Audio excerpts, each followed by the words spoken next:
What's up, everybody? Welcome back. Happy Skews Day to you all. It is February 20th, 2024. I'm Trae. That's Mark. How you doing there, Mark? Good, man. Enjoyed our pre-show talk about our various mental health issues. That was fun. Mm-hmm. So got a good show today. We talk about the freak out about the Russian space nuke and what it was based on, and it was basically nothing. But it's the fallout from it's deeply funny, and what they're actually fighting over is federal surveillance. So we're going to talk about that. Today, Prince William called for an end to the violence in Gaza, and you never really get to say this being from where we're from, but this inbred unemployed guy is right. Uh, it's just like the British monarchy's gone woke, Trae. Yeah. Biden, as an Irish anti-monarchist, probably won't listen to him, but whatever. Yeah, it's funny because it's like, his mamaw and papaw and so on, had a hand to play in this whole situation Caused to all begin this. with, but it's like, but there's two ways to look at that. You could look at that as like, oh, so you need to keep your mouth shut, or you could be like, Right. well, I mean, I guess you are qualified to talk about it if you're part of the bloodline that kicked this whole thing off. I guess you have a stake in the thing or whatever. So at least he's Yeah. saying this and not the Uh, opposite. Yeah, Vox.com had a very long piece today that I urge everyone who's interested in this stuff to read. But basically talking about what a strategic disaster Israel's war in Gaza has been as they gear up for ground invasion that the Biden administration is trying to get them to not do. They're not. They say they're trying to get them to not do. But anyway, the estimates are they're going to be 500,000 dead Palestinians within a year from starvation, disease, etc. If nothing changes, and something's got to change here. And basically the whole gist is like Netanyahu administration has no plan for what to do when the war ends, so they're just going to keep doing war. Mm-hmm. So that's no way to run a railroad, dude. So let me ask you, like, because Biden's taking a lot of heat, and Biden administration taking a lot of heat for this. People calling him Genocide Joe and stuff like that. Like, you say, like, oh, they're giving lip service to trying to keep them from doing this, but like, how much control do they actually have over it if they decided to exercise said control? Do you know what I mean? Like, is it a situation where they could be like, they could put their foot down and be like, no, stop, and Israel would have to stop outside of like the threat of us starting our own war with them or something, or because that Joe Biden's not the president of fucking Israel, Right. So right. Yeah, they could. We could stop sending weapons for one, but like the weapons we send are mostly like Iron Dome stuff, defensive weapons. They make a lot of their offensive weapons on their own. So like, could Joe Biden make them do? No, but we could. But the whole we could stand with the rest of the international community trying to call them to stop. But instead, the last couple of days, it might have been today, the Biden administration vetoed a UN resolution calling for a Gaza ceasefire, but instead wanted to pass a 6-week pause, which I'm just call for right. Just call how for is, just how is that different? right. Just stand with the rest of the world and be like, this don't hit, cut it out. So the this will be close to your heart. This is your home state of Tennessee. A new bill could ban the sale of refrigerated cold beer in Tennessee. I thought this was America, Mark. God damn it.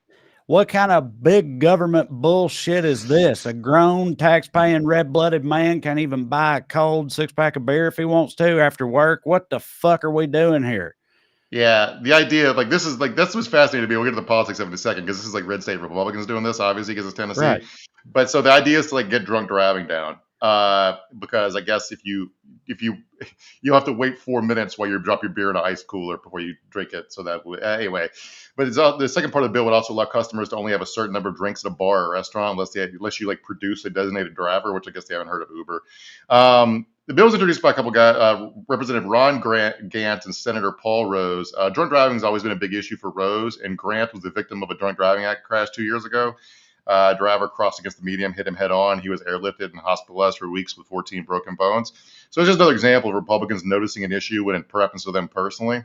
This part was funny for me. Ron Gant was at one point named a recipient of the Defender of Limited Government Award by the Institute of Legislative Analysis. So the small government guys, we got to stop gas stations from having refrigerators. Yeah.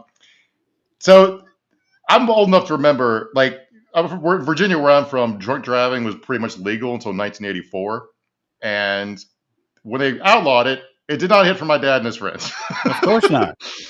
And this was largely seen as liberal nanny state bullshit. Yeah. Now, to be clear, we here at Weekly Skews are anti-drunk driving. Of Nobody course. should do it. All right. But I just like this doesn't feel like it's gonna do anything, even if it passes, except really No, annoy it's people. not. But, yeah. This is one of those times where, like, and it's usually with shit like this where I feel more Republican than Republicans, I guess.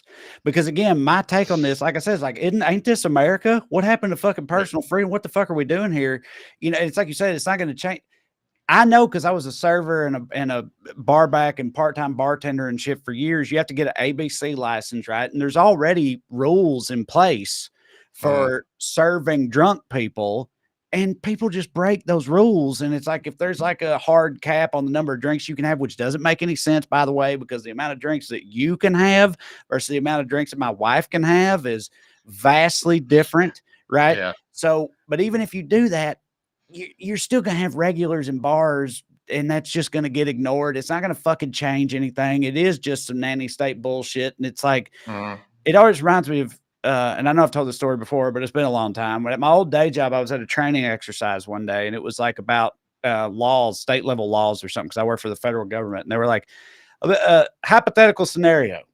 If the state of Tennessee passed a new law that said it was illegal to smoke cigarettes outside, what would be your response to that? And immediately I put my hand up and I was like, I thought this was America. What the fuck is that supposed to be? I'm an adult, you know, like what? And this super conservative Christian lady who I worked with, who I actually really liked a lot, but we used to argue about politics all the time. She was sitting in front of me in the class. And when I said that, I was like, I thought this was America. She turned around and looked at me and she goes, classic liberal. That's what she said. And I was like, no, that's the most conservative shit you've ever heard me say, right? But like, you are a good church going, you don't smoke. That's all this comes down to. You don't smoke. So you interpret anything that a known liberal says as being liberal bullshit, when really I'm representing your ostensible side of the fence right here, because this is bullshit. Because I'm kind of a like personal accountability, responsibility type of person. That Mark Twain quote, which may not really be Mark Twain, like 80% of Mark Twain quotes ain't even from Mark Twain, where he said I think he was talking about censorship, but it applies here. He was like, censorship is telling a grown man he cannot enjoy a steak because a baby is unable to chew it. And I buy into that, man. You're an adult. You live in this country. You pay your taxes. You have the right to choose whether you fucking drink yourself to death or not. And the beer can be cold. That don't extend to driving drunk, because that affects other people. Right. So I'm obviously very against drunk driving. I'm just saying, this is some horse shit. It's some blue law, church state horse shit.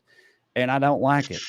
So when I moved, Virginia, I didn't even know America still had dry counties, because I lived in Virginia my whole life till I moved to Texas. And then I moved to Texas. It was like, oh, you can't buy, there's no booze here because it's a dry part of town. I'm like, it's dry county. I'm like, what? I was like, so wait, because religious people run this state, I have to drive 20 minutes to buy liquor, but I can do 85 miles an hour and take a loaded gun when I go. Right. Yeah. It's like, okay, whatever we're doing here. While we're on Tennessee, I briefly wanted to mention Tim Burchett, our old asshole / returning hero, Republican congressman from Tennessee, is going to get sued because after the Kansas City Super Bowl parade shooting last week, it wasn't just him, but he was one of the main ones. Tweeted a photo of a guy the cops had in handcuffs and said, labeled this guy the shooter, and also said he was a migrant. All right. Was not the shooter. Also was not a migrant, if that matters. It's a guy, good old red-blooded American by the name of Denton Loudermill. And he's going to sue, of course, because Burchett could have gotten him fucking killed by lying. And I just want to quote friend of the show, State Rep Gloria Johnson here. Imagine how this could affect your life, endanger your family. These folks are so quick to believe anything that confirms their bias. They don't even care about trying to be factual. Thank you, Gloria, for a new log line to the show. That pretty much sums up with everything we do here. And anyway, vote for Gloria. She's running against Marsha Blackburn. She rules. Marsha Blackburn don't. So there we go. Yeah, it's like there was after the Boston Marathon bombing, Reddit was on the case, and they falsely identified someone as being the bomber, and because they're not detectives or federal agents or any of that stuff, they're internet neckbeards, and it ruined that person's life, because this shit has massive implications, and it's almost like there's something to the idea of due process and actual subject matter experts and things of that nature trying to, decipher the actual root causes of these situations. And we shouldn't just kneel before the hive mind, just because it fits your narrative. You can just wait for actual information. You can just do that. Yeah. But Mark, everybody's impatient now. It's not, you got to be, fuck being right. You got to be first. Being first is the thing that matters the most. First to establish the narrative for whatever your political tribe is, regardless of any sort of basis and fact or reality. Yeah. Right? Yeah. Creating reality. Facts and reality don't hit. Everybody knows it. All right. Well, let's get into it. Producer Matt is with us doing his thing back there behind the scenes. This is Weekly Skews. I want to remind y'all before we continue of a few items of business. Number one, if you'd like to see me perform stand-up comedy live, and you should, go to TraeCrowder.com. Check out my upcoming tour dates. I'll be in Indianapolis at Helium Comedy Club next weekend. Then we got Virginia, D.C., Vancouver, Seattle, Richmond, Virginia Beach, Pittsburgh, and a lot more coming up in the near future. So go to TraeCrowder.com, check it out, come and see me. Also on TraeCrowder.com, you can find a link to me and Corey's book, Round Here and Over Yonder, a front porch travel guide. It's a funny romp across these 50 U.S. states and also England and Scotland. So check that out. And lastly, if you enjoy this program and would like to show your support, you can do so by signing up on Patreon. You can go to weeklyskews.com/more, or you can just go on Patreon and search for my name. Either way works. $5 a month gets you access to full-length bonus episodes like the one we recorded last week. We do 2 a month. We cover things that we don't have time to get to in the main show, or things that happen in between, or just stuff we want to talk about. It's a lot of fun. If you like this show, you'll like that show, because it's basically this show. So sign up, get some more skews in your life, and support the show in the process. We appreciate you. Now, as for tonight, got some big breaking news for y'all. Russian space nukes. That's right. Have you heard the news? Duck and cover, everybody, stop, drop, and roll. They're putting nukes in space. Sounds like a job for Space Force to me. But anyway, how much is there to really worry about here? We'll talk about all that a little later, but we got plenty of other stuff to get through. In the meantime, starting with the Daily Dumbass. Matt, graphic, please.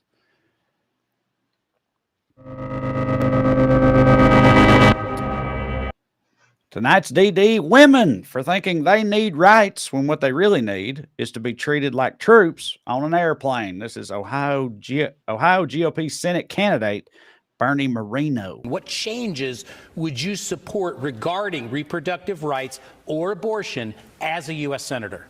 My daughter just took a flight to go back home to where she lives. Mom carrying what looks like an F1 team worth of equipment. People helped her on that plane. Helped put the stroller away, helped her with her seat, gave up her seat. Those are the kinds of things that we can do. Let's be a pro-mom, pro-family policy. What changes? Right. So it's been a while since Dodd overturned Roe v. Wade, and they still have no fucking answer. I mean, they don't want to say what they want to do. But anyway, if you want to hear who Bernie Moreno is, a car dealership owner who's American success story in the sense that he's being sued by his former business partner for ripping him off. His son-in-law is a Republican congressman named Max Miller, who we talked about before. So maybe his daughter was flying back to D.C. to help Max take away more women's rights. But Bernie's got the Trump endorsement, so I imagine he's probably got a leg up in this three-way race.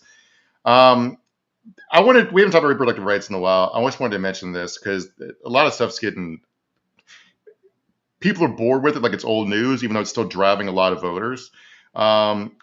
Meet the Press this weekend. They talked about this story, but NBC News confirmed reports that Trump proudly supports a 16-week national abortion ban. And the NPR reporter on that segment said, Trump is acting like a normal politician. He's trying to move to the center on abortion for a general election. And I'm sorry, but like a national abortion ban that would take away rights from women in 23 states that currently have them is not moving to the center on abortion. Right. Well, that's sort of the whole thing with our political dynamic in this country right now, right? The Overton window, right? That's what they call it. Like, it's shifted so far to the right. It's insane. Like, there's like right-wing parties and stuff in Europe that would qualify as like you know, commie leftist horse shit over here. Like our standard politically is so far to the right that counts as being moderate when of course it isn't. Right. America's governmentally anyway is a deeply right-wing country. We just don't think of it though. So yeah, we don't think of everything that way. But so this other report from this past week, Trump allies prepare to infuse Christian nationalism in second administration. Basically, it's talking about the views, the guys that Trump has put in charge of Project 2025 and what they actually believe. And by the way, they call themselves Christian nationalists. Their agenda includes overturning same-sex marriage, ending abortion, and reducing access to contraceptives, ending sex ed in schools, ending surrogacy, and ending no-fault divorce throughout the country. So basically, women will be property, and all the gay dudes have to get a woman as property. Also, ending sex education in schools, like, I mean, look, I'm from the South. I know this isn't anything new, but it's just such a wild stance to take. Like, they think if they don't talk about sex in health class to teenagers, then fucking hormone-ridden teenagers aren't going to try to figure it out on their own. It's just such a head in the sand approach to the whole thing. It's like everybody knows that the whole abstinence-only education thing does not work. Teenagers going to be teenagers. They going to pork. It's what they do. You should at least try to educate them as much as possible on the implications, the dangers, and consequences of said porking. Seems like a common sense approach to governance to me, but apparently they don't see it that way. Yeah, but the the birth rates declining, especially the white American birth rates. You got to get teen pregnancy rates back up, I guess, is the goal. And like, so this happened on CNN today. So I'm not sure how you're supposed to like run a campaign in this kind of media environment where it's just like people just get on TV and say shit like a national abortion ban is like moving to the center. So, but the Biden administration's plan to fight back against it, and it's outlined pretty hilariously by this reporter. It's Joe Biden's plan to be more entertaining, I guess, by bank shotting off Trump. Yeah, Brianna, what we've learned is that President Biden himself personally instructed some of his top campaign aides to be even more aggressive in highlighting some of President Trump's more inflammatory and wild comments. We are told that the thrust of the president's direction was to significantly ramp up the campaign's efforts to highlight the crazy shit that Trump says in public. You know, All right. So you got CNN reporter saying shit on live TV. I mean, like, how else are you supposed to put it? You know what I mean? Seems like a pretty good call to me. I feel like this is something people have been calling for a while. Like for a long time, the Biden administration's general position was to like not even acknowledge Trump, right? Like not even talk about it as much as possible. It's like, no, talk about how crazy all the shit he says is. And his supporters and the stuff they want to do because it's so far out there. Like, I don't think the average voter understands how deeply weird these motherfuckers are. Like this. Okay, let's talk about this case in Alabama. So the Alabama Supreme Court just ruled that frozen embryos are children and cited the Bible in the opinion. Now, these are movement conservatives. There's not some fringe outliers. These guys don't just hop off and make decisions. This is where the National Party is moving. All right. So the details of this case are wild. So basically, to get to the point, the case that decided that that frozen embryos are legally people in Alabama, a patient next door to this fertility clinic at like a connected health facility wandered into the fertility clinic and where all these embryos were stored and dropped several containers. So this one random patient, Mr. Beaned, right into a laboratory and dumped a bunch of frozen embryos on the floor, and they were destroyed. 3 couples whose embryos were destroyed sued the clinic, but the judge threw out the lawsuit because the embryos were not covered under Alabama's quote wrongful death of a minor act. Now, I think they were due compensation, right? Obviously, because they paid a bunch of money for in vitro fertilization, and the product of that was destroyed, and also they're probably due to be compensated for like the pain and suffering of having the treatments be wasted. Absolutely, right? Right. And this can't have been their intent, because what they've effectively done is made in vitro fertilization impossible in the state of Alabama going forward. Right. Because I mean, I'm science dumb as hell, but like if you are a candidate for IVF, you need IVF. You like produce a number of embryos, right? Like not just one. It's not a one-shot thing.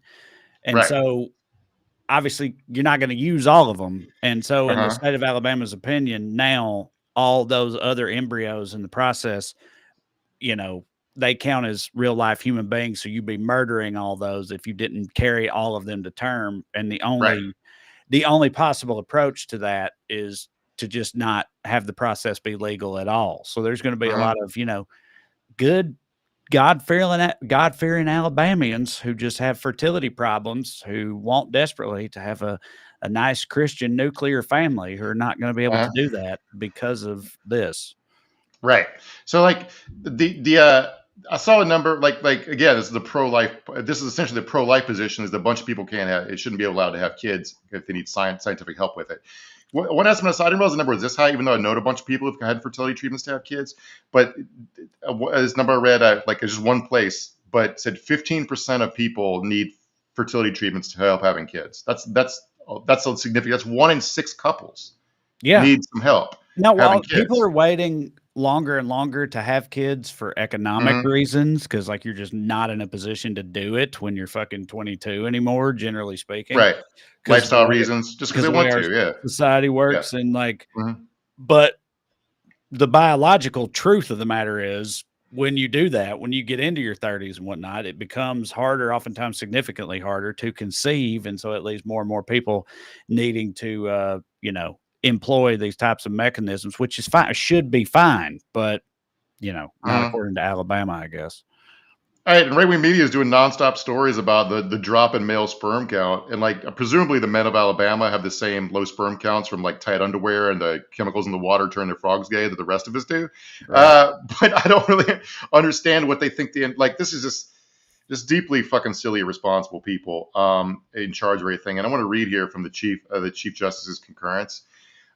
In summary, the theological-based view of the sanctity of life adopted by the people of Alabama encompasses the following. God made every person in his image. This is the Chief Justice of the Supreme Court. Each person, therefore, has a value that far exceeds the ability of humans to calculate. And 3, human life cannot wrongfully be destroyed without incurring the wrath of a holy God who views the destruction of his image as an affront to himself. Yeah. So remember, this is the founding fathers who came up with the idea of separation in church and state would love for a state Supreme Court to be invoking the glory of holy God or whatever in their opinions. It's wild. About every life being in the image of God. It reminded we did a whole episode about this, a bonus episode a couple weeks ago about the death penalty in Alabama, but this is the state that just became the first jurisdiction in history to execute someone via nitrogen hypoxia, where it took 22 minutes for this guy to choke to death. And he's saying human life cannot be wrongfully destroyed without incurring the wrath of a holy God. But downstream from this, like talking about how they don't understand the implications of their own decisions in their own words, if every frozen embryo has the same rights as a child, doesn't that mean that the embryos that don't get implanted have a right to be implanted? And if so, where do you find those uteruses? Are you going to draft to find surrogates? Because they're also trying to outlaw surrogacy. Like if you go get IVF and it makes 10 embryos, they plant 3 the first go, 1 of them takes. You got 7 left. You have to have 7 more fucking children. This is absolutely insane. And if you need more evidence for what these freaks actually want, a new abortion bill in Oklahoma would also restrict contraceptives, IUDs, and create a statewide abortion database. They want to put women on a list who've gotten abortions. It's also, they're going to put a lot of contraceptives. They're currently available over the counter to needing physician approval. And they seem to think that these people hate IUDs for reasons I can't even really get to the bottom of. They seem to think that IUDs cause abortions, which doesn't make any sort of sense. But whatever. Well, isn't their whole thing? I mean, the hardcore fundamentalists, isn't their whole thing that like sex is only supposed to result in procreation? Like if you're not having sex with the intended result of having a baby, then it's a sin or something, even if you're married. Like they don't believe in birth control, period. I mean, I dated a girl in high school who was like a hardcore old style Catholic, and they didn't believe in birth control. And that's the reason why, right? Like you ain't ready to have a baby, you can't be banging. Sure, but like IUDs and birth control, like I used to do this joke in my act, but like it's like even calling it birth control is sort of proof that a man named it, because it does so much other stuff, like reducing the risk of breast cancer and making your cycle more regular and less like it's like, oh, but you're saying the main thing is we don't have to pull out, right? That's the main thing. Yeah. Right. It is pretty sweet. I can't imagine like going to bat for, opposing that. You know what I mean? It's like these Christian conservatives want to outlaw porn and stuff. Like there's got to be some redneck old boys who love Trump who still hear this stuff and they're like, hold on, buddy. Let's rein it in a few notches. God damn. They're taking away your cold beer. They're taking away your unprotected sex. Yeah, right. Liberals want you to have cold beer and unprotected sex. That's our whole thing. Put it on a bumper sticker. Come on over to the dark side. All right. Our honorable mention for Daily Dumbass is Joe Biden for not rolling out his own line of Reebok pumps. That's right. I don't know if y'all have seen this, but exciting news from Trump world. I can seriously see those, but nobody merchandises like Donald Trump does. There is nobody who can move merch like Donald Trump. I've never seen any Joe Biden merchandise anywhere. Nikki Haley has tried it. She has failed. Donald Trump knows what he's doing. And if we want to talk about connecting with young people, maybe not the worst idea in the world. Right. Connect with the young people with the ugliest fucking sneaker. Like I actually go back and forth on whether these are hideous or not. Like if they weren't Trump affiliated and I saw somebody who wasn't me wearing them, I'll be like, oh, those are fucking sweet, right? But they are Trump affiliated. And Matt, if you could pull up the still image, I want people to get a close look at this sneaker before I tell you how much they fucking cost because it's insane. These are the Never Surrender high tops, and Trump was selling them for $399. I will give them this though; they were better than Kobe's last Adidas shoe. Do you remember this, Trae, in 2001?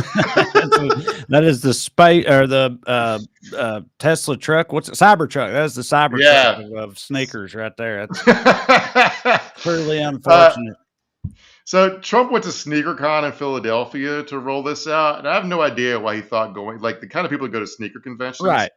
Are like younger, hip. They're hype beasts. Not really right. They're like not really into. They're gonna love Donald Trump. I don't think so.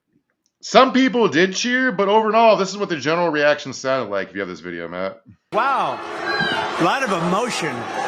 There's a lot of emotion in this room. Thank you. All right, you cut that. So let me quote here from a Philadelphia author by the name of Kim Kelly. I don't know why he thought this would go well for him. Philadelphians would literally boo God. I mean, to be fair, that is not untrue. You're a Dallas Cowboys fans. The Philly, they will boo him. They famously threw batteries at Santa Claus and stuff. They wild up there. I know the Eagles season didn't end well this year, but they were booing them at halftime for being down a touchdown when they were 10-1. Mm-hmm. like Jesus Christ, what do you people want?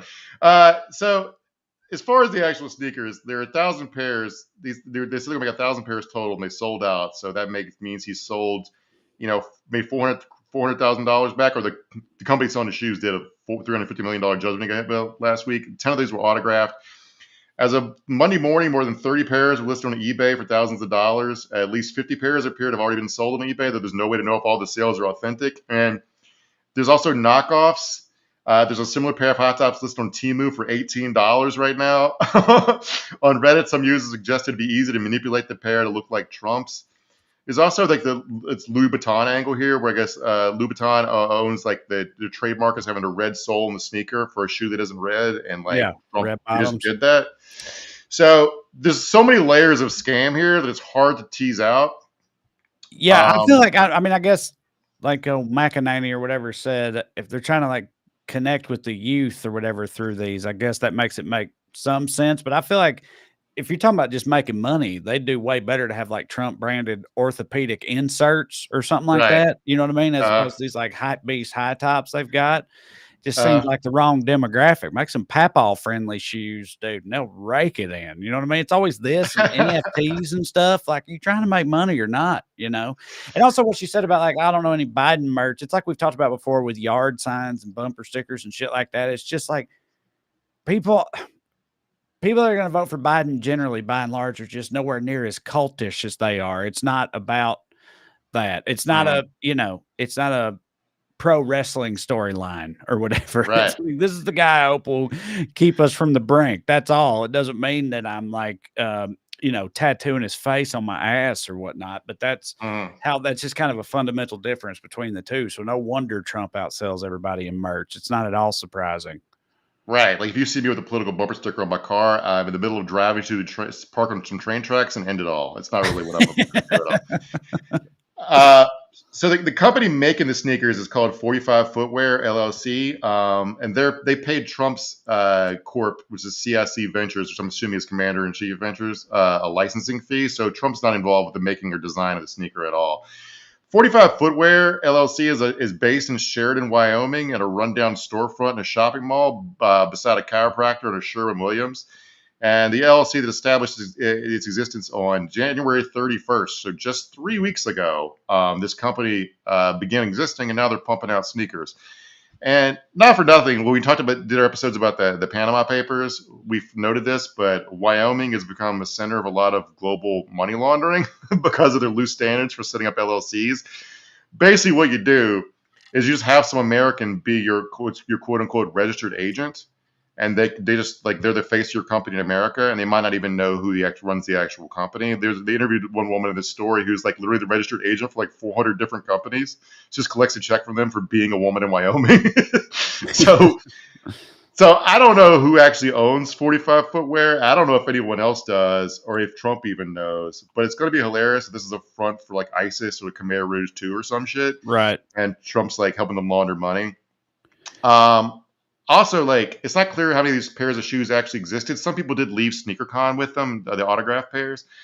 But if you click on the link and look through the fine print, it says that shoes won't ship for another 5 months because they haven't been made yet. So when Trump claimed they sold out, he's lying. There's no stock to sell out. And also, they note on there that they're not paying the sales tax, so you're on the hook to figure out how to pay the sales tax. So if you buy these, you're making a 5-month interest-free loan to someone who is hopefully not evil, and then maybe also signing up for sales tax fraud, which is what the government killed Eric Garner for doing with Lucy cigarettes. So, sure. Yeah. I feel like if you buy these, you're kind of, you're signing up for the evil. You said hopefully not evil, but it's actually the opposite. It's like, really hope this money goes to something evil. Why else would you buy these? What if it's Hamas? Yeah. It's like, remember when Hobby Lobby, the people who own Hobby Lobby got caught funding ISIS? Yeah.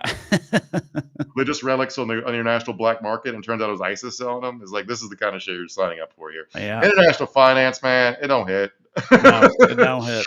Yeah. All right. Honorable mention, Martin Luther King for writing all them letters from jail, where, of course, he ended up on account of all his speeding tickets or something. I don't know. Who can recall? Anyway. Is Donald Trump at risk of being America's first real political prisoner? God. This might be the clip that drove me fucking insane. All right. Like, if you just look through like the recent news, the protesters locked up for in the Atlanta Cop City shit for just hanging posters and having poetry nights on RICO charges. Just a short list off the top of my head: Leonard Peltier, the AIM members of AIM who occupied Wounded Knee in the 70s. Peltier and the people with Wounded Knee did stuff. Like Peltier said he did actually shoot the FBI agents, but he was involved in the shootout. But anyway, but then you got people who are actually innocent, like Sacco and Vanzetti, or who are probably innocent, and then like the Chicago 7, who were tried for a crime that didn't even fucking happen. Right. This comes after Trump finally spoke about Alexei Navalny, who died in a Russian prison a few days ago, and he did so in order to compare himself to Navalny as a political prisoner. And not that I need to say this out loud, but Navalny was just in prison for just being politically active under charges that were labeled "quote unquote" extremism. He wasn't fined a bunch of money for lying to banks. Those aren't similar things at all. And because we're going to talk about Russia in a minute, I wanted to talk about Navalny because people get flattened into trading cards when they die, and in a way that sort of bugs me. And people can be multiple things. All right, Navalny was brave. He flew home to Russia knowing they were going to lock him up to make a point. That's true. Right. His entry point to politics was basically as an investor. He noticed that he wasn't seeing the profits he should be seeing, so he got interested in corruption. And standing up to the Russian government took a lot of bravery. Also, he marched with Nazis. He said a bunch of racist shit, and I know I'm the person that's to be like, actually, the person you think hits, doesn't it? I hate being. I know that's my fucking thing. All right, I'm not saying. He said a bunch of. He referred to Muslims as cockroaches. He referred to Georgians as rodents when Russia was attacking Georgia back in 2008. He did later apologize for that, and he softened his rhetoric about like. Various minorities later in life, and his defense for marching with Nazis, where you need a broad coalition to defeat Vladimir Putin, and I get that, but you don't have to pretend like, okay, the racism against Georgians, I don't know anything about life in Russia, but it reminded me of a couple of days ago when I forget where we're talking about racism in France, there were French racial epithets, and I was like, I wonder what French racial epithets are, and one of them was for British people. And it's because they eat a lot of roast beef. The racial slur for British people is literally roast beef. And I was just thinking about how like other people's racism seems stupid and made up, whereas ours makes sense and it's baked. It's just it's also. I just always wonder how impactful those particular slurs are. Like if I went to France, they don't know anything about Tennessee, but if they were like, "Oh, what's up, sweetie?" Like if they call me sweetie, like. I would be like, well, you seem to have a shitty attitude, but I'm not upset at the words you called me, though. But yeah, that Navalny stuff, it's so funny because, like you said, for people, if y'all don't know, you should know if you've watched this show enough. But it's like a running joke in our friend group that Mark is the guy who ruins things and people for you. Like if you got somebody hits for you, he's like, actually, he was a huge racist, right? Like that type of thing. So it's funny you're doing this with Navalny because I was on the Young Turks like on Friday. We were talking about Navalny, and I really jerked him off for his bravery, dude. I didn't know any of this Nazi stuff or whatever. I was like, look, dude, fucking, I get nervous talking shit in my car about the lunatics in this country. You know what I mean? I can't imagine the stakes being this high. Like he walked the walk and paid for it. But it's like you said, both things can be true. But yeah. I didn't know he did Nazi shit and was super racist, but you'll have that, I suppose. Dude, so thanks for bringing that to my attention. Russia's a crazy place. It's a crazy place. Dude. So the good guys over there are super racist. I'm not judging him for his anti-Georgian racism. Yeah, we don't know Georgians. I mean, as a Tennessean, our Georgians are suspect. You know what I mean? Yeah. What are you going to do? Go Vols. Fuck the dogs. Right? Right. All right, let's keep talking about Russia. They're expanding their ventures into orbit. Mark. All right, so last week there was like a 2-day panic. This is still sort of ongoing because Mike Turner, the Republican chair of one of the House Intel committees, of the House Intel Committee, called for the Biden administration to declassify some information related to a Russian weapon in space. And then everybody was off and running. And then let's look at some ABC News's breathless straight news coverage of this and how afraid should we all be, but said it in a tone of voice the guy's very, very afraid. Turn now to the chaos and alarm on Capitol Hill today after cryptic words over Russia and a potential nuclear threat in space. The Republican head of the House Intelligence Committee catching Americans off guard, suggesting there is a serious national security threat, even before a scheduled briefing tomorrow with the White House. So tonight here, what is this threat? As the Republican House Speaker then said today, there's no reason for panic. Mary Bruce at the White House. There's no tonight that cryptic warning from the Republican chairman. Cut it, Matt. There's no reason to panic. That guy sounds like the most panicked motherfucker I've ever heard in my life. Mm-hmm. This is one of those things where I wish people would be less paranoid and more skeptical. Do you know what I'm saying? Right. Like, how can you walk around being like, I don't trust you like Russian space nukes to the point where I'm scared we're all going to die, but I'm going to take this one member of Congress's word for it that we should all be very afraid, right?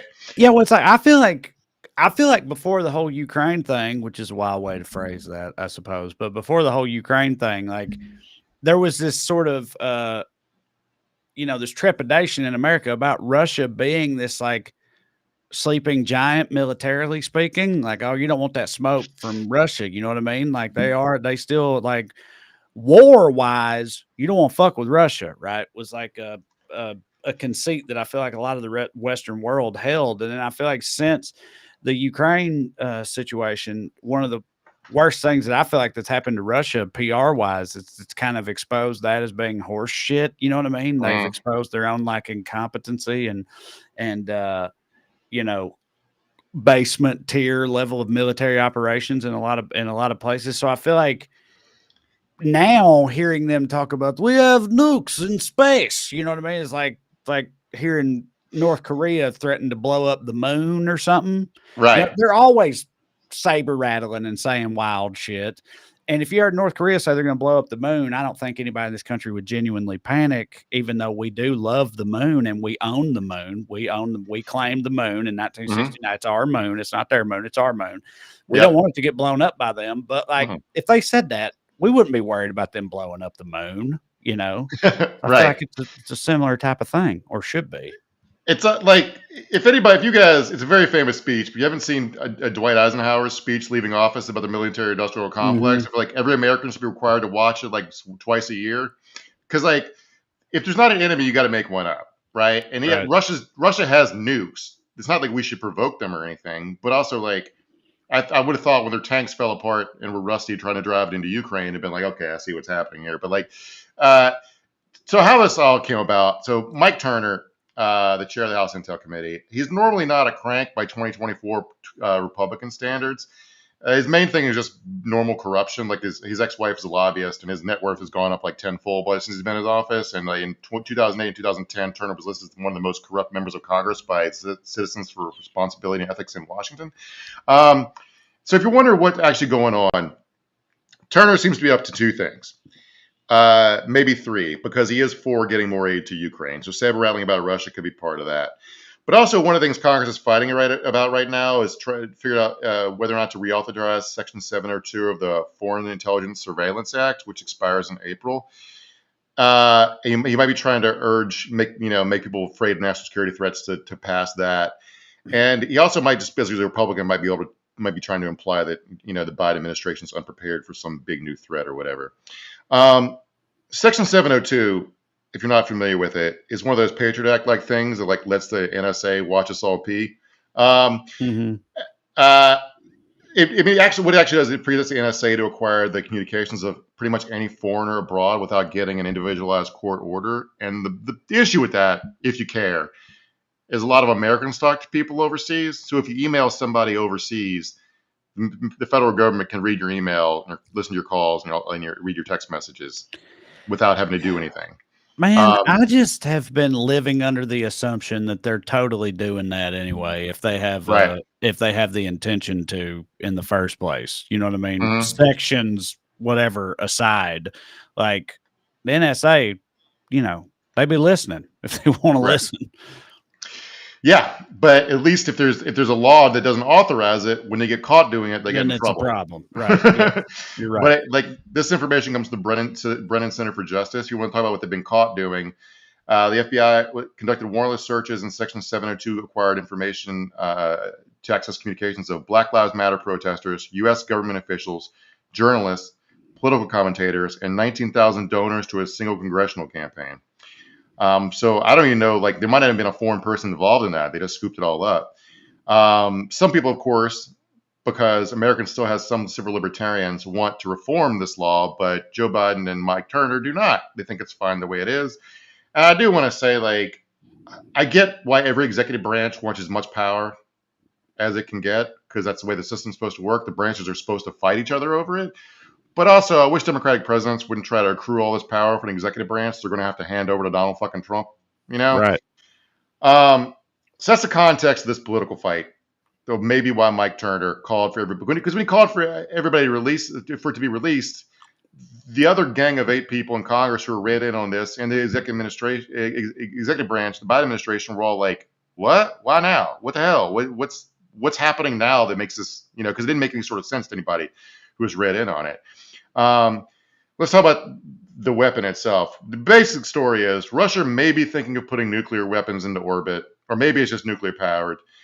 It's probably like an EMP related thing, as a nuclear blast makes an electromagnetic pulse and would disable our satellites, which is a normal thing you would kind of expect anybody who might face American military threat to be trying to figure out the capability to do, because that's one of our big advantages is smart bombs and very well targeted missiles with GPS abilities, and also international like communications rapidly world round. And I'm sure we have that's normal in the game type stuff. Yeah. You know what I'm saying? There's nothing to panic about. It's like the Russian government wants to protect the interests of the Russian government. Like they want to be able to counterbalance our strengths. That's baked into all this fucking pissing contest, international relations bullshit. So like freaking out about it sounds like, are you born yesterday? You know? Right. But let me ask you this part of it though, like politically speaking, like this guy, Mike Turner, Republican guy, like you say, is not a crank by 2024 standards, but this is like Republicans currently pushing this narrative, right? That we should be worried about this Russian space nuke. And I'm just saying, because I gotten the impression recently that they were all like kind of on board with Russia. You know, they didn't want to fund Ukraine. They think Putin's strong. Trump thinks Putin's strong. Tucker just went over there and got back and whatnot. So how does that all factor in? I don't think they care about anything in real. I think what they care about is being able to go on TV and say Joe Biden is a huge pussy. Is weak on something, right? Yeah. Right. So I wouldn't even worry about what they actually think because it doesn't fucking matter. But the main takeaway is like most of the articles about Turner's assessment of our impending nuclear doom probably should not have been written. It was just like a bunch of panic about nothing. And to the degree any of this is real, what actually happened apparently is the Biden administration says they were working behind the scenes to try to talk Russia out of launching this weapon, which are just in the testing phase of. And this might have blown up all that back channel stuff. So if it has any effect on our national security, it probably made us all a little bit more in danger to the degree that anyone would ever pull the trigger on this. If you're that worried about Russia blowing up a satellite that lets you get Uber Eats, you know what I'm saying? I don't know. But how this is like we've been playing this game like since the 1950s, where we exaggerate Russia's military threat and then panic about it. Right. Now, a lot of politicians got very powerful off this. A lot of weapons contractors got very rich off of it. I told you I rewatched The Good Shepherd recently, and they're like not to get into the 60s origin of the CIA details of the whole movie. Matt Damon movie, it's a good movie. But like there's a scene where a Russian comes in from the cold trying to convince Matt Damon he is who he says he is. They get him high on LSD to try to get the truth out of him, and he says, "You're imagining Russia's a big threat. Russia's a dead, bloated cow," but he jumps out of a window. Spoiler alert for a movie that came out in 2006 or whatever. So anyway, like we've been doing this forever. Like we thought they were an impending threat to our doom until the moment they just absolutely stopped existing because they were so weak. Right. And now, but we'll talk about their actual weapons programs in a minute. But like how this filters through like the right wing audience. Here's a headline from Newsmax: Biden weakness causing Russian space dominance. Space dominance. A country where 20% of people don't have indoor plumbing. We're talking about them having space dominance. All right. Yeah. And to get back to the reality of this for a second, like the what's the movie where is it GoldenEye that where Russia has the satellite laser that could destroy whole cities or whatever, the Bond movie? Like people think that's real, I guess. I don't know. Mm-hmm. But to talk about the recent history of Russian super weapons. So in 2018, Vladimir Putin announced in a presentation of big fancy graphics 3 new super weapons. A drone submarine that he claimed could inundate the U.S. eastern seaboard with a radioactive tsunami. All right. A nuclear-powered cruise missile, basically called the Burevestnik, that could circle the Earth perpetually because it's nuclear-powered. Would never have to come down until they ordered it to actually strike something. Now, think about how that would go. If Russia launched that, they would not launch that. That would be seen as a first attack, and they would get fucking nuked. All right. The third program was a hypersonic missile, which would obviously go too fast for us to shoot it down. Would deliver nuclear payload. The first thing, the tsunami nuclear sub-drone, that's just cartoon bullshit. Mm-hmm. No one thinks that you could actually make a tsunami by setting off a nuke under the eastern seaboard. But he did convince like Kim Jong-un to start his own program, trying to make one of those. So good on. It does sound pretty cool. I can't imagine him sitting around the table and he hears like they got nuclear tsunamis now, and he's like, "Oh, I want one of those. That's an exciting new toy." I'd want it. Yeah, sure. Yeah. So it's the nuclear powered cruise missile, the Burevestnik. They tried to test some version of it in 2019, and it fell into the White Sea, and it killed 7 scientists, and they went to try to retrieve it because it was spewing out like fission materials. Right. Right. The third, I'm sorry to let my reality intrude on everyone's panic. Americans love panicking over shit like this. And now we're talking about the supersonic missile. To the degree it actually exists at all, Ukraine now rarely shoots down one version of that missile called the Kinzhal, and the other one, the Zircon missile. They tried to fire it into Ukraine, and it crashed after the controllers could not steer it. Right. Going back to the first one, the Kinzhals, when they got shot down so easily, instead of like Vladimir Putin being like, I actually lied or actually not saying anything, he actually just arrested the scientists who made it and sent them to work camps. Yeah. Rather than admit he was just bullshitting about the capabilities of his made up fucking super weapon. So, right. See, I'm that's not what I'm saying saying. They've kind of exposed themselves, Russia, as being like the wily coyote of the, of the global geopolitical landscape or whatever. Like they just got all these like big fucking Acme traps and stuff they're putting together, these big elaborate plans that just blow up in their face or fail miserably, and the Roadrunner just keeps on beeping. I mean, look, we got dolphin submarine mine detectors. We got those actually work. We also have like the weather, the DARPA trying to make weather machines, and we got like the guys who took LSD and tried to do telepathy with goats and move stuff with their minds and for the army. Like it's not like everybody does this harebrained shit. You know, the Nazis tried to do witchcraft. Like it's like everybody's trying to get a leg up on everybody, right? Including Russia, trying to make a device that would take out our satellites, because that's what you'd want to do if you got in a shooting war with America. And we're always talking about getting shooting wars with everybody. And I'm like, we got guns, they got guns, everybody got guns. Don't worry, like this is the world. Sorry, I don't know. It's just what it is. Yep. So what you're saying is, Mark, we don't need to build new space nuke bunkers. We don't need to build elaborate bunkers in our backyard, stocking full of potted meat and whatnot. Dude, what's scary? My wife has the worst sense of direction in the world, and she refuses. Like she once asked me what direction North Hollywood was from Hollywood. Right? Now, I would not ask that question, but if I was like in Hollywood, I would have no capacity to tell you which way North Hollywood was from Hollywood. North. You know what I mean? North. I know, but what I'm saying is if we were standing in Hollywood and you're like, which way is North Hollywood? Never in a million years could I tell you which way. You know, we went to grocery store the other day. She turned the wrong direction coming out of the Ralph's because that's the direction we had come from, because we made another stop. And I was like, where are we going this way? We live that way. She's like, she's going back the way we got there. I'm like, what the? Anyway, my point is like she refuses to learn, and she acts like I'm mansplaining when I do that kind of thing, which maybe I'm a little bit, but also you should know how to get around in case Russia sets off an EMP in space and your GPS doesn't work. I will literally never see my wife again if Vladimir Putin takes out our GPS. You'll never see me again either, buddy. I can tell you that right now. I'm with Aaron on that one. I'm so map dumb. All right, Matt. Right, this is a woman who once had a plan to get up at sunrise and go down to Santa Monica and to watch the sun rise over the Pacific Ocean. Well, that's awfully cute. That's adorable. The Roan on YouTube says, hit that like button. Thank you, the Roan. Yes, as always, I forgot. Hit the like button, share, subscribe, all that stuff. We appreciate it. Darkly Yours says, wait, do we own the moon? Hell yeah. You seen the other flags got a flag on it. That's got right. A flag on it, baby. we learned that from Daddy Britain. You know, that's the way the rules work. You put a flag, no flag, as Eddie Izzard said, no flag, no country. Can't have one. You put a flag in, that means you own it. We put a flag on the moon. That means we own it. Those are the rules that we've all just made up. Kid, to make sure your brother and sister couldn't have it. That's what we did with the moon, baby.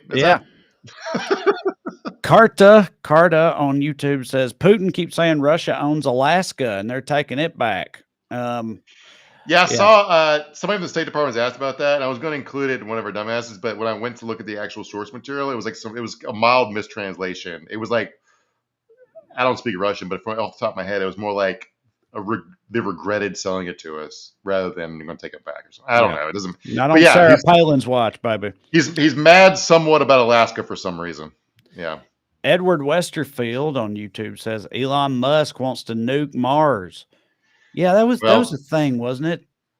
I didn't see that one. What was that about? I feel like I remember hearing that. Is it some kind of like terraforming? That's where my brain was, trying to terraform it. Yeah, I don't know. Might as well. Hell, we got nukes. It's up there. Just shoot it a bunch. Skittlebutt Dragon Rasp, love that name, says someone should look into Russia using Elon's Skylink. We did when Ronan Farrow wrote that whole piece about like all the different what's going on all of Elon's different companies and how all of his boards are concerned about his drug use and his fucking unreliability and like whatever he's like. For you, if you guys don't know what Skittlebutt Dragon Rasp is talking, Skittlebutt Dragon Rasp. So that like is a real name. I hope it is your government name. That'd be cool if you changed it. But the like he was basically shutting down Skylink, which Ukraine uses for internet communications and on the front lines at the request of Russia because I don't know. So yeah. Elon, we gotta do something. Somebody should do something about him. He's a defense contractor who's like completely stoned out of his mind on cocaine and ketamine 24/7. Who's up tweeting until 5 a.m. And he's a defense contractor who with a ton of control over a lot of our infrastructure. So yeah. Keith Davies says Russia has shopping carts and fresh bread though. Can't be mean. Yeah, Tucker went over there and marveled at the cost of groceries and stuff, and it's like, well, yeah, they get they're poor. Significantly. Yeah, right. Breaking news. The groceries in a country where the wages are fucking a fifth of ours tend to be cheaper, generally speaking. He praised them for having coin-operated grocery carts. Right, which Aldi has. Right. Here, right. Yeah, it's a thing. As an anti-homeless thing, which it's like that. Yeah, it's like that. Like from Arrested Development, it's like it's a banana. How much could it cost? $10, right? Mm-hmm. It's like it's that type of thing with Tucker, where it's like he's marveling at that grocery store innovation, which we have had in this country for years and years now, and it belies, the fact that he don't be grocery shopping, I guess. Yeah. Oh, Kim Cusado, longtime Skewers, says, hey, Trae, tell everybody about the big live POA tomorrow. Thank you. Some cross promotion, Kim. I appreciate that. Me and Mark go live and producer Matt every Tuesday at 5 p.m. Pacific time, but I'll be doing it again tomorrow night with Corey Forrester for Putting On Airs, Not Political at All, Fancy Stuff podcast. It's our 100th episode. So we're going live. It's funny because Corey's like, oh, it's a big deal. It's our 100th episode. Let's go live. And it's like, we be going live all the time. Me and Mark stay going live. You know what I mean? It's like, but it's a. Corey on a live, like I guess we have him on this show, but like I'd be like, and he says wild shit. Yeah. Yeah, like when we had Marcus Flowers on here or whatever, and Corey was talking about butt fucking people with apples in their mouth right before he came on, to try to reach across the aisle or whatever. So like, and that's why he couldn't. And that's why Marcus lost to Marjorie Taylor Greene there. Corey did it. Talking about butt fucking and apples. But yes, so y'all can come back right here tomorrow night, and there'll be a whole different podcast with a whole different co-host, but it'll be fun. Allison Haygood says Tucker Carlson has never, not once, done his own grocery shopping. Yeah, he's a trust fund baby, right? Also unwanted by his mother, I believe. He's heir to the Swanson frozen dinner fortune, I think, which is like, I wonder if he's ever eaten a Swanson frozen dinner, you think? Right. I don't know. Certainly once, right? You got to try it. J&A Moore says, what time is POA? 4 Pacific, 7 Eastern tomorrow, right here. Well, I say right here, if you're watching on YouTube, we're not sure if we can do it from my YouTube and POA's YouTube. But whatever. Check on my socials. You can get a link to it. You can find it. Charles Cross says Corey is a loose cannon. Yes, he is. Indeed, he is. See, the difference, Charles, is cannons have a purpose. Corey will never hear that. So we can roast him all we want. Christine Remick says, did you hear Russia's making a town for American conservatives to move to? I sure did hear that. And let me tell you what. I'm about to start. Yeah, right. Okay. Like that Willy Wonka meme. Oh, no, stop. Don't. Like we'll start a super PAC right here on this show to fund their travel expenses if that's what they want. You know what I mean? I'm all for it. They want to be oppressed so bad. Let them have some, right? Yeah, right. Right. It's like, I can't really make sense of what Americans think anymore. Like everyone seems so coddled without knowing it. And then they're going to go volunteer to live in a fucking prison state. And just, I hope they all get shipped off to fight in Ukraine. Do you think Right. whichever American conservatives they like dupe into moving over there, do you think they'll like treat them with kid gloves for some kind of PR reason or something? Or Yeah. do you? Okay, yeah, probably. It'll be like during the Olympics. You know, it'll Yeah. be like they'll put him in like Russia's version of Beverly Hills and give him servants and shit for a while Well, anyway. good. Make I content. mean, if that attracts more of them to go over there, that hits for me. Good. Keep it up. I'm all for it. All right. Thank you all for watching. Again, go to TraeCrowder.com. Check out my upcoming tour dates and also my book with Corey Forrester, Around Here and Over Yonder. And if you want some more Skews in your life, go to weeklyskews.com/more or just go on Patreon and search for my name. Either way works. Regardless, the most important thing, you keep watching this here show every Tuesday night. As long as you do it, we'll keep making